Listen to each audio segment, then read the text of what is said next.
Hi everyone, Sam, I'm here with Mike from Gravitate in the latest in our Smart Start series. So today we're going to have a quick chat about the startup journey for Gravitate.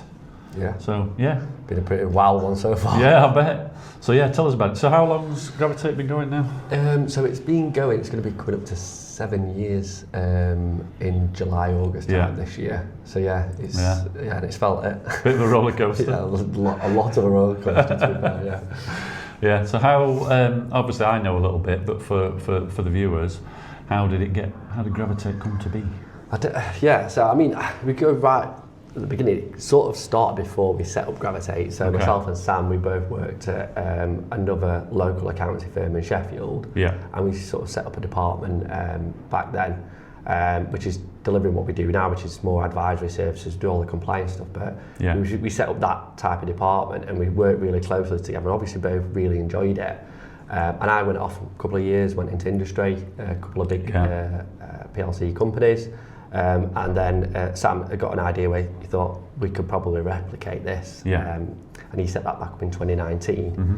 At which point, 6 months later, he managed to convince me over a few beers that it was definitely the right thing to do and I should move away from big PLC businesses. Yeah. And once signed on that dotted line, everything else is sort of history. Yeah, yeah.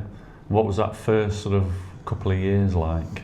Well, the first 3 months I can't forget because that was like the hardest first 3 months, and so I was in this really cushy job where I had a really good salary, really good boss, etc. It was really good, and then that first 3 months where the word which we don't like to talk about was COVID sort of happened. Oh yeah, yeah. I'd already committed, handed my notice in before lockdown had happened. And I handed it in, and then a few weeks later, lockdown had happened. I desperately went back to my employer saying, "I don't know if I've done the right thing here." And luckily, after those 3 months, I managed to get a bit of a leeway with them, work a few days a week, until I was brave enough then to fully release myself and go into. So that was a bit of a shaky start. Yeah. And then we obviously had the whole COVID lockdown thing, which actually proved to be a bit of a benefit for us. Okay, why is that? Just because you had all the traditional firms worrying how to keep in touch with their clients, unplugging their phones in their offices, quickly getting it, whilst we was there on social media, pumping out all the advice. People were getting in touch with us before they could get in touch with their own accountant. Right. So it put us in a really good position, really. Yeah, I suppose that's the beauty of being a small startup. Yes. You're nimble, aren't you? We called ourselves nimble quite a few times, and agile, not clunky. These nomad type accountants that could just work from anywhere. But I say that as we're in this big office now, but at the time it worked really well for us. Yeah, and I think you've maintained that. I think what from the outside looking in, what you guys have done very well, is obviously set out your stall quite early as to how you differentiate yourselves. Yeah, and I thought conveniently there's an award in the background that my marketing manager put there, but it says digital disruptors on there, and I think straight away from the offset it was really important that we didn't just replicate something that was already out there. Yeah, kind of like how most businesses should really try and start with a different sort of focus. And ours are very much that advisory extension of your business, whilst focusing on the digital side of things, which I think traditional firms find it quite difficult to sort of move into that space. So we said we'll start in that space and see how it goes.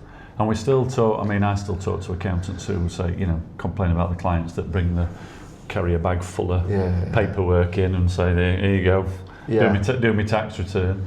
Obviously, the world's moving in different ways now, isn't it? With technology, and I think it's very easy for more traditional firms to get left behind if they're not up to date with that kind of stuff. Yeah, whether they like it or not, it's not just a fad type thing. It's HMRC making tax digital. They're not doing it for no reason. So you're forced into having to move with the times. We certainly don't get anyone turn up with a carrier bag of receipts, and if we did, we'd like to look at the looks on the apprentice's face. But it's where I started. I remember started a small bookkeeping firm, and the guys would be out at the top, and then at the back they'd have like shelves and they'd have files, and there'd be a box with like paperwork in, and you'd open the envelopes, you'd put a hole punch, put it in the file. I do think it's quite nostalgic, but it's quite nice that I had that sort of exposure, because I understood physically where everything started, which was paperwork that then got into a system. The youngsters don't necessarily have that these days. However, they don't need it with the technology that's around. No. And I think it's easier than ever, isn't it, for businesses to interact digitally with their accountants, with all the software that's out there, and all the little tools and apps that make your life easier. Yeah, it's all about speed. I think you'll probably have it in your industry. It's speed. Everybody wants stuff. You're reacting really quickly. Of course they do, Technology just helps assist that. Obviously, it does have its downfalls, but definitely has a lot of upsells to it. Yeah. And on from a point of view of obviously where you were to where you are now, obviously this last 12 months you've gone through some more changes, haven't you, in terms of additional services and so on. That's obviously a challenge. I mean, we always knew that the premise of Gravitate is to facilitate our clients' growth. We rarely work with unambitious, slow growth firms. It's not what we target, but because we target that market, there's a natural demand for acquisitions or disposals of their companies, or unique tax advice because they want to move overseas or they want to sell a property, etc. We always sort of knew we needed to get those service lines in, so it was always a view of ours that we'd lean on really good partners that could facilitate those types of services first, but we'd always find really good people to come and do those for us. And now you brought those services, or a lot of those services in-house, haven't you? Yeah, so we got a tax department now, which we set up back in July time, and that's got 2 people, looking for another person now. And then we've got corporate finance, which has been going around about 18 to 20 months, I want to say. That's led by Martin Dean, and he's got an associate in his team as well. So they're proving to grow quite quickly once they're set up. Yeah, fantastic. And I guess a lot of, or certain businesses, they feel more comfortable if you've got that in-house than if you're leaning on partners sometimes, don't they? They do. I feel like the larger the firm that you are, sometimes it can feel transactional.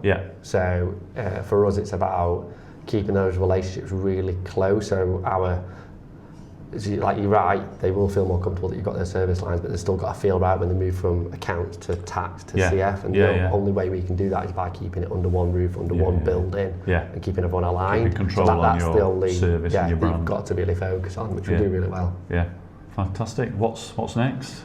What is next? Well, we said we're going to have a year of stability. It doesn't mean we don't grow. It just means we've done a lot. We've got the tax department set up. We've got the CF department set up. We've brought in-house payroll. That's quite a crucial one from a client relationship point of view. And we have got a new client FD that started. So, we've done a lot, and we just want to grow into the team that we've got. So 2027. Compared to the previous 6 years, looks quite boring, but it's still full of growth. And then 2027, I think that's when we sort of have established the business, got really good foundations, and then we're really going to grow the Sheffield practice out.